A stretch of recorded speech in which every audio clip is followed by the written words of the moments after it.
I'm Alfonso Winker. And I'm Trina Olson. And together, we're the co-founders of Team Dynamics. And this is Behave.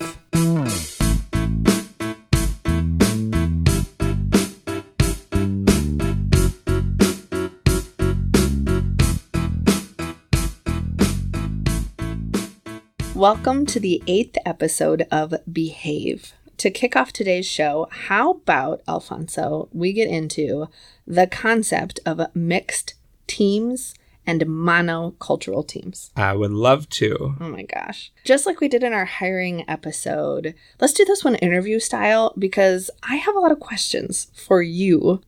So is it okay if we switch places and I interview you? I'm ready. Okay, cool. Ask away. Okay, so I've seen you do this in rooms with folks that we work with at Team Dynamics before, and I just feel like you have spent so much time in your career thinking about this, learning about it, capturing the newest learning.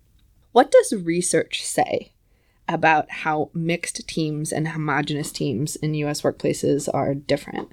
So the research says a lot. Yeah. And the research is also quite nuanced. Mm-hmm. And so I think to help give a backdrop to the research, we should talk about how we've been sort of tricked or lied to or clickbaited into quite the opposite of what the research actually tells us about the difference between mixed teams and homogenous teams or monocultural teams. So. Right. It's like the headlines have been accidentally misleading. Right. Right. Because I don't know if you do this. I skim a lot, especially in the morning. Mm-hmm. It's like, did you hear about? And then, but I'm not equipped with a follow-up question. I just saw part of an article or the stuff in bold or the captions under the photos. Exactly. Right. So if the good stuff is actually in the nitty-gritty, it's really clear that it's going to get lost. So backing up to then move forward, when you are saying mixed teams, what do you mean? Mixed in what way? Sure. So thanks for saying that. And it's actually a question that we make all of our clients ask with us. Mm-hmm. Diverse in what ways? Mixed in what ways? So when I'm thinking about a mixed team, I'm thinking about people of different races. I'm thinking about people of different genders. Primarily at Team Dynamics, we talk about experiences across lines of race and gender. But I'm also thinking about people's experience or relationship to immigration. I'm thinking about sexuality. I'm thinking about ability or disability. I'm also thinking about religion. And I'm also thinking about parenting or caretaking status. Yeah. Those are differences that I know have made a difference in my employment experience, but are also things that as someone who has hired or helped teams think about mix, also really make a difference. So we're always talking about race and gender at Team Dynamics. And when we think about things like religion, caretaking, and ability, race and gender influence who's willing to self-advocate to ask for what is needed in terms of time away, time off, or a different pace or structure of work given their ability, their race, or their caretaking status. Right. I think sometimes people think that we talk about race and gender a ton because we're just in the mood to, or they're like our favorite two topics. But in fact, right, research is just really backing up that those two elements of our identity are making huge impacts on our overall health and well-being while we are on the planet currently in the world. Right. And I know that we're talking about work. And I think when we look at disparities in the workplace, when we extrapolate or run the data around the different experiences for white folks and people of color are having a worse experience across ability, across immigration experience, across religion, right, across caretaking, right? When we extrapolate the data or we separate the data by gender, we know that women and trans and non-binary folks are having the disparate experiences when compared to their masculine presenting or male counterparts. Right. Everything from pay inequity to who is in leadership to the predictability of sexual harassment. Right. So this mix. So the headlines are getting us excited about what is possible when we have a mix. So you'll see a lot of articles through Google, Forbes, Harvard Business Review. We've all seen some kind of article that says diversity creates innovation, or diversity drives results, or creates more creativity on the team, or your team is better if it is more diverse, or mixed teams do better than or outperform teams that are homogenous or multicultural. And that is true to an extent. It's an exciting headline, and I think it's a way that people in the workplace have often made the case to talk about Sure. what are we missing. Right. So it's not that those folks are lying. It's that that's not the whole truth. So those headlines would get me to click on something because I'd be like, oh, I want to know more. How does that relate to sort of the sector I'm in? So what's the important stuff inside of the article that seems to be missing in the broader conversation and the understanding of how these concepts about diversity in the workplace are actually dropping into everyday practice? So the reality is we can't pepper in different races, different genders, et cetera, of people into a workplace and expect different results. The caveat with all of that research is if and only if leadership and teammates have the ability to leverage the perspective of those differences. And I don't mean in an extractive way where we're just sort of grabbing intellectual property or lived experience from someone and using it to make money. I mean, you and I across different races and different genders being able to slow down and potentially make a different decision because of what we learned from each other. And this comes from research from the early 2000s. The researcher's name is DiStefano, and we can share that in the description of the episode. And what is actually true is that homogenous teams outperform mixed teams until folks actually have that ability to leverage the best that we all have.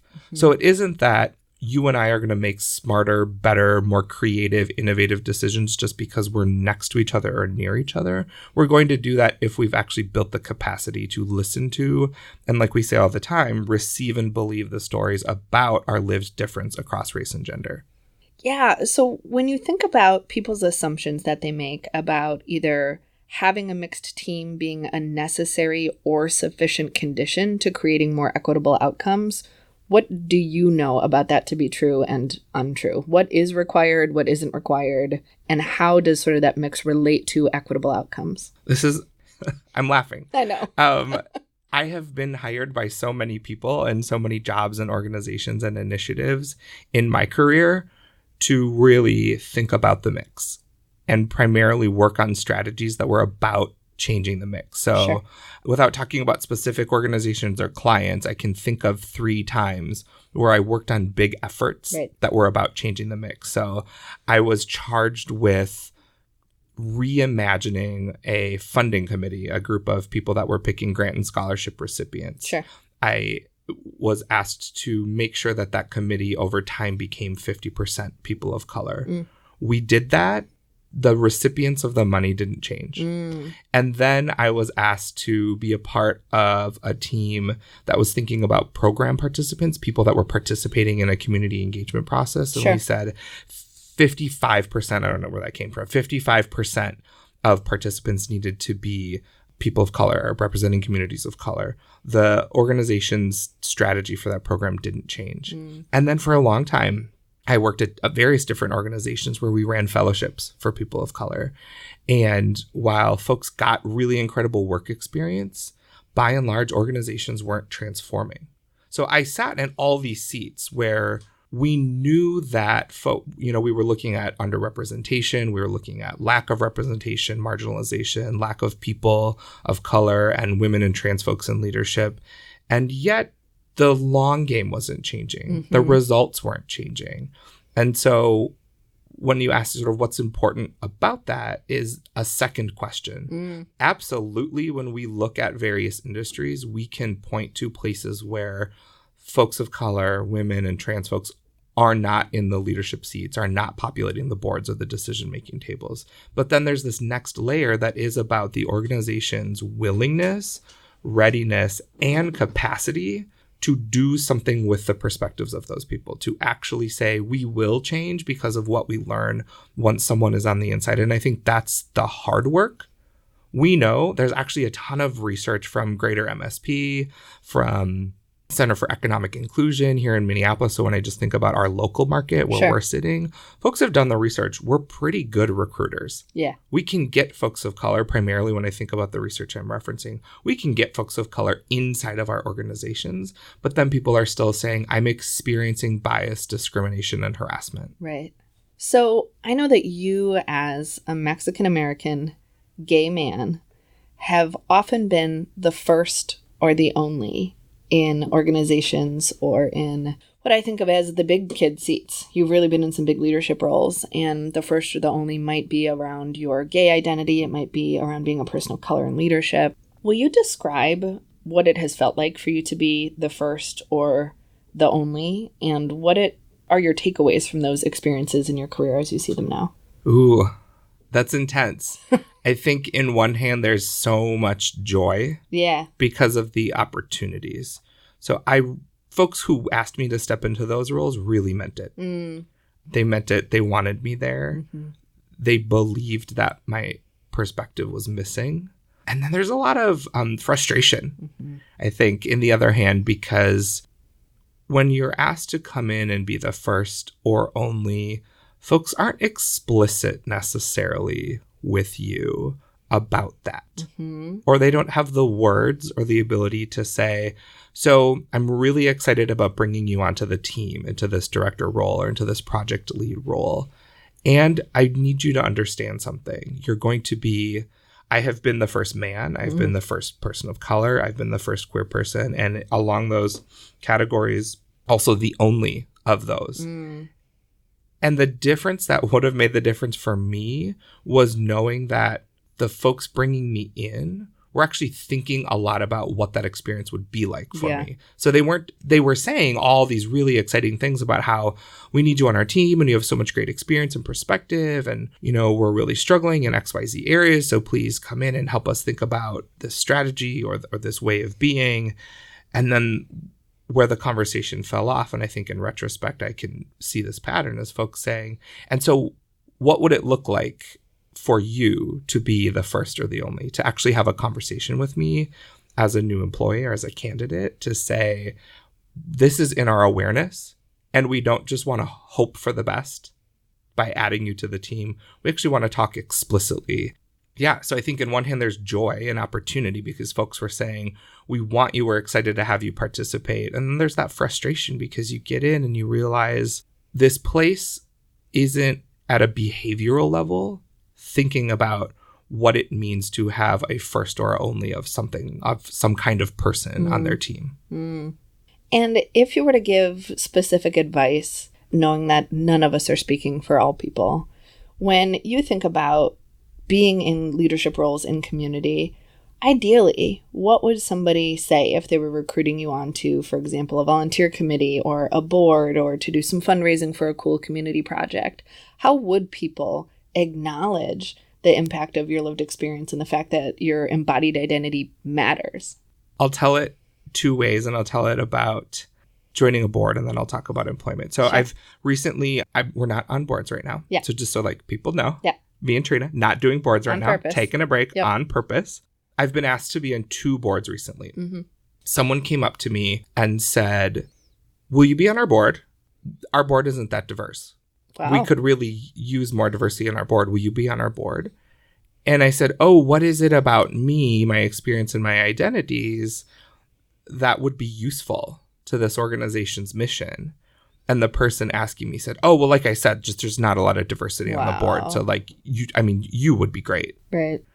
How did that feel? It felt terrible because what was clear is, one, this person didn't have a specific goal. We talk about goals all the time. What is your specific goal here?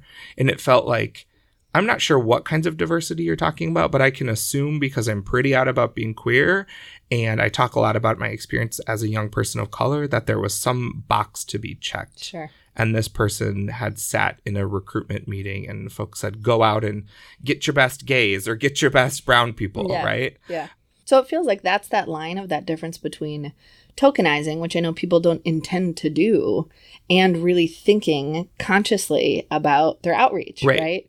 Who are you looking for and why, right? Like here in Minnesota, there are so many rich textural, cultural experiences, from ethnicity to religion to experience as refugees who have been resettled, right? Like there are a lot of different kind of folks with different experience. So just sort of spinning around and saying, who do you see that would be good in our photo doesn't feel the same as, hey, we're working on something like closing the achievement gap. And here in Minnesota, we know that Indigenous young people have the lowest reading scores by second grade. And so we can imagine having Indigenous folks on our team helping co-create the solutions is going to get us to our goal faster. Right. Not just, we would like to generally diversify in a broad We'll feel way. better if the picture looks different in our next annual report. And it's like, no, thank you. No, thank you. And then you said about employment? Yeah. So when it comes to employment, when I imagine having a conversation with someone that is different than just telling them, oh, it's going to be so great to have you on the team, what would feel better to me would be for the hiring manager to say, so let me tell you a little bit about what I know to be true about the identities on our team. We are 8 people. We are mostly women. We are all white. We are all in our 40s. We are all married to men.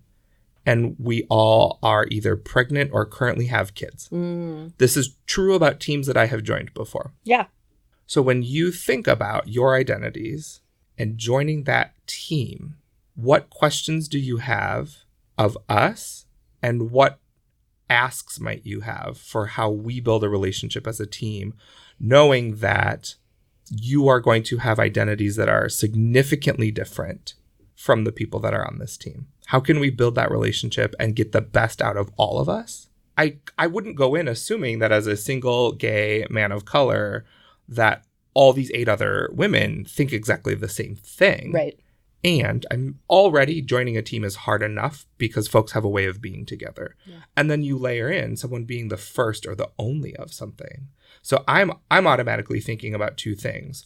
One is this team doing its work around race? Yep. So are folks self-aware enough to know that the dynamic of a team changes when it goes from being all white to having one person of color on it too? And then 2, when I think about the work that I've done around hierarchy of identity, preference for masculinity, and my own work of undoing misogyny, is there space to have a conversation together for what it's like to now have a man's voice participating in this team? So it also goes both ways, because I've received feedback in the past that my participation felt like when men talk over other women, when I've been on teams of all women. Sure. And for me, then I was setting my experience next to that saying, and every time I talked, it felt like microaggressions. It felt like the person of color in the room being asked to be quiet. So from the beginning, what if we could have a conversation that said, here's what we know to be true about the team as it exists now, and here's what would be different when you come in the room. What do we need from each other to be on this team? And do you still want to be on this team knowing that this is true? Yeah, I love that you're really just saying, if we notice and name what just is the truth, we don't have to apologize for it. We don't have to justify for it. We're just naming what we know to be true about our team. It's really leaning into that value of self-determination that you and I have, which is, let me make my own decision. Don't make an assumption that because you look the same or different than me, that I will or won't be excited to come play with you, work with you, make good trouble with you. But give me the information so I can decide. So I don't show up on my first day going, wait a second. Wait a minute. And I love that you said we don't have to be apologetic about it.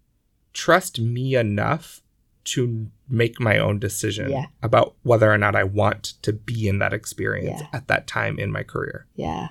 Can we do a couple rapid fire? Because I know we could talk more in forever. Okay, great. So yes, tighten it up. Okay, great. A couple things. What is your favorite thing that you have learned personally by being on a team that is mixed? Slow down. You don't have the best answer.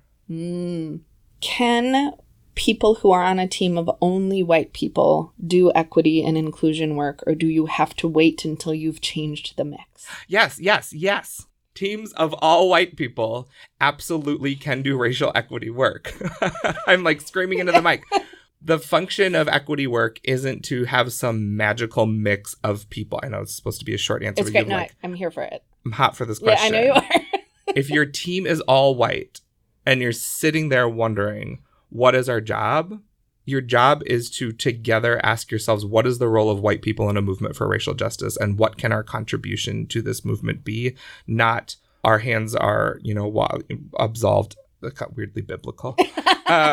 we're absolved because like, oh, we can't do any work until people of color here. You can absolutely start immediately by reflecting on your experience in relationship to race and whiteness and asking yourself, what is our role and function in a movement for racial justice? Right. It's like, don't let yourself off the hook for not dealing with the lack of mix, but don't sit on your hands and wait. Right. Either. 2 more questions. How will people know whether or not they have the mix they need to do their jobs well? Oh, I think specific goals. Mm-hmm. So if you are clear that a particular perspective is missing, and to be more credible, influential, impactful, with those voices participating fully in a way that actually is changing how you work, I think that you will know because the way you work has changed. And that you will have put at the center of decision making. It doesn't mean like promoting that person to be all the way in charge of everything all the time, but the mix of people and listening to perspectives will be at the center of how you make decisions. And you will be able to stop and say, you know what? We used to just sort of go down path A all the time.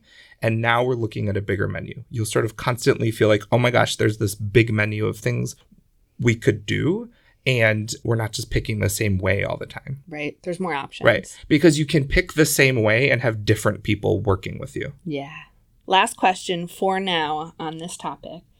As you think about, because you and I have done and are doing a lot of research on the gig economy, how the economy is changing, how the shelf life of skills is getting sort of shorter and shorter, and about how many of us need to be in learning and collaborative environments in order to really do well and contribute in meaningful ways.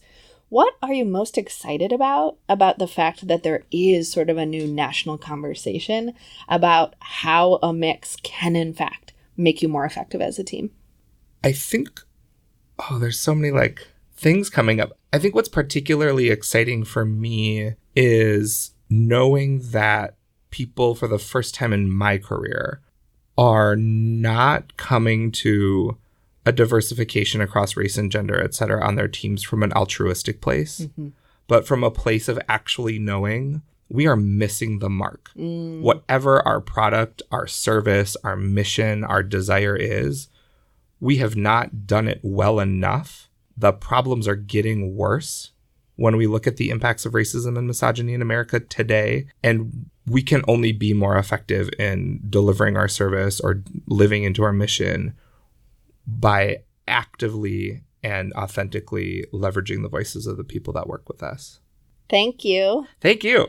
I'm looking at our producer, Levi, and I'm feeling like I want to say things like, let's go to a break and we'll be right back. Yes.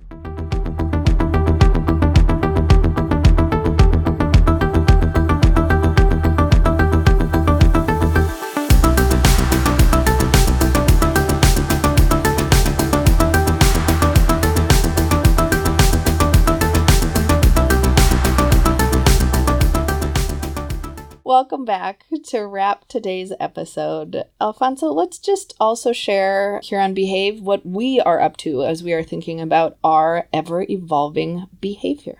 So as someone raised Christian, part of my work is to really think about the ways that Christian hegemony in the U.S. is sort of central to making invisible and reinforcing, or making invisible non-Christian communities, and then also reinforcing things like Islamophobia, xenophobia, anti-Semitism.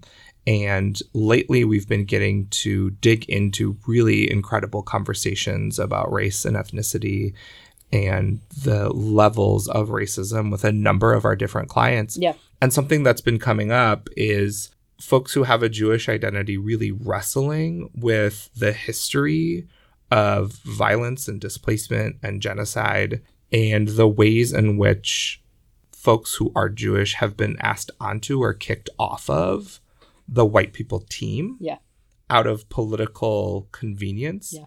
And yet anti-Semitism is still rampant in so many of our beliefs and behaviors and ways that we behave. And we got to have dinner with our really good friend and mentor, Beth Zemsky, on Monday night. And we really got to dig into a conversation about the relationship between white supremacy, which is about the control of land, labor, and money that keeps people of color out of power in this country, and white nationalism, which is a project to say there's a purity of ethnicity and we need to prevent Jewish people from being in control and being in power and being sort of the puppet masters of this country. And it's so intense for me. And so there's this cool set of writing by Eric Ward, who used to be at the Ford Foundation and I think is in the Pacific Northwest now and has done some work here in the Twin Cities. So I'm digging into his writing and some of Beth's work as I think about my relationship to both projects of white supremacy and white nationalism. Yeah. Getting better at our Jewish allyship. Yes. For sure. So I've been interested, as you know, I'm a political junkie. Yes. And we are in a long cycle. We always are. The cycles are getting longer and longer. I'm thinking nationally, locally, but different conversations are popping, right, at different moments. And right now, because a whole lot of people are running for president, folks are getting pretty granular about policies, right? Because what differentiates 20 people on a platform in terms of their policies? And so I've been fascinated about the reemergence of the conversation around reparations as a feasible strategy, right? So there's this conversation about who do we owe, what, when, for what, who's the we that's owing the they, like what is even happening? And so I was actually watching one of those between the scenes moments of Trevor Noah, yes, right, who does The Daily Show. And I think it's such a fascinating time to have a Black African man talk about his growing up in South Africa as just a different vantage point on American politics, right? And so he was really talking about reparations and understanding what repair means and the acknowledgement of what it is we have to repair and over what period of time and what would the consequences be and how much money and for whom. And, you know, this conversation has happened across a lot of different kinds of communities as we think about Indigenous and First Nations people, as we think about Japanese folks in internment camps here on U.S. soil, right? The U.S. has made a lot of mistakes. And so I think it's an interesting conversation to reemerge. I need to learn a lot more about sort of the history of the conversation, but I think it's fascinating. So I'm keeping my eye on it and I'm ready to learn more. Thanks for sharing. Yeah. This has been an episode of Behave. Make good choices.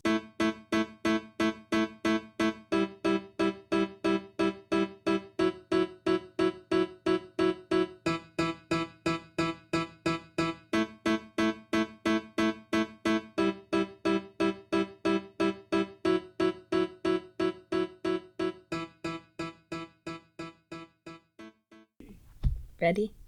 To kick off today's show, I'm going to welcome us at the beginning because that's the actual way to start.